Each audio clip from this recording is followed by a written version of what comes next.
for our mid-morning edition of Arirang News. I'm Mark Brew. Our starting point is the latest on the mysterious demise of the North Korean leader's half-brother in Malaysia. A female suspect travelling on a Vietnamese passport is now under arrest in Kuala Lumpur in connection with Kim Jong-nam's murder, with speculation lingering over the motive and whose fingerprints could be on the grisly crime. Attention is focused on the autopsy. The results of that could be revealed as early as today. Jongun starts us off. After a day of conflicting reports, the Royal Malaysia Police released a statement on Wednesday confirming the arrest of a female suspect in the investigation of the murder of Kim Jong-nam. The statement identified the suspect as a 29-year-old woman in possession of Vietnamese travel documents. She was arrested at Kuala Lumpur International Airport, the scene of the crime, and was alone at the time. She was said to have been identified from CCTV footage at the airport, but it's not clear whether it's the same person seen in security footage released by local media outlets earlier on Wednesday. The Malaysian police have said they are also looking for another woman and 4 other men in their investigations. At the same time, the authorities have been reluctant to confirm or deny whether the victim was murdered or even whether he is in fact the North Korean leader's brother. The Deputy Inspector General of Police has been quoted saying the case remains sudden death until evidence of foul play is found.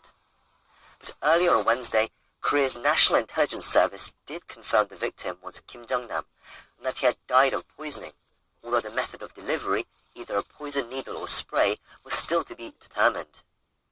They said he was travelling with a fake passport under the name Kim Chol and on his way to Macau to see his family.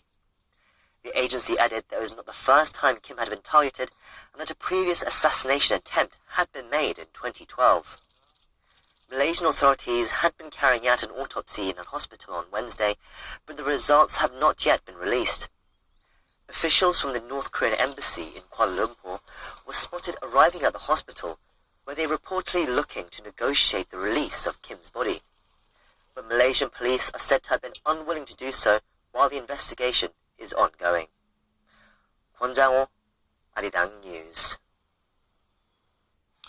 Now, North Korean leader Kim Jong-un has been shown in public for the first time since his half-brother's death. The North State-run media showed footage of Kim attending a general meeting on Wednesday to commemorate his father Kim Jong-il's 75th birthday anniversary.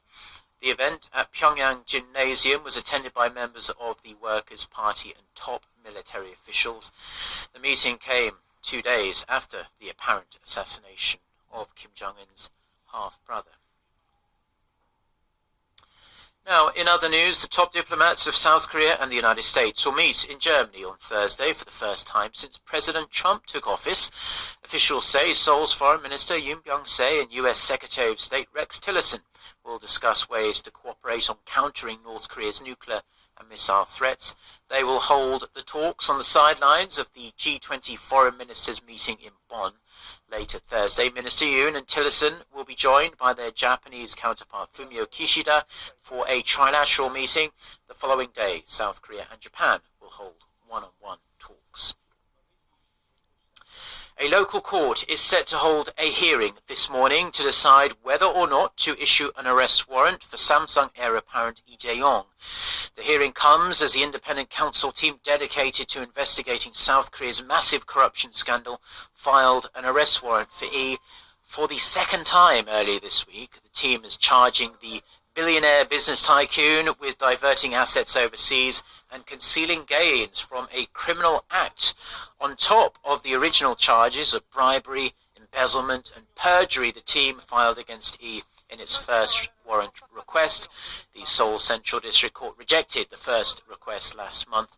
After the hearing, E will have to wait at a local detention centre until the decision is out, just as he did last time. The court's decision is expected late Thursday or early Friday. Korea's Constitutional Court will hold its 14th hearing in the impeachment trial of President Park Geun-hye This afternoon, pundits expect the court to give a clearer picture of the impeachment verdict scheduled today by setting the final date to plead for the case. From the set final date to plead, it usually takes 10 to 14 days for the Constitutional Court to reach its verdict.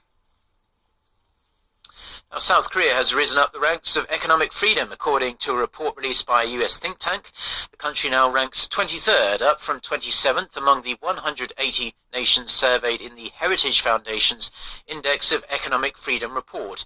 South Korea was included in the second-tier mostly free category. The report said that, despite its rise in the rankings, the South Korean economy was at a crossroads in spite of its relatively stable conditions and openness to global trade. It said that the ongoing political turmoil in South Korea has made structural economic reform all the more necessary. Singapore was ranked the most economically free country in the top tier, along with Hong Kong, Switzerland, New Zealand and Australia. The United States was ranked 11th, logging its lowest ever rank. North Korea remained rock bottom for the second straight year. And that's all the news we have for now. Our next bulletin is coming up at noon Korea time, so until then, goodbye.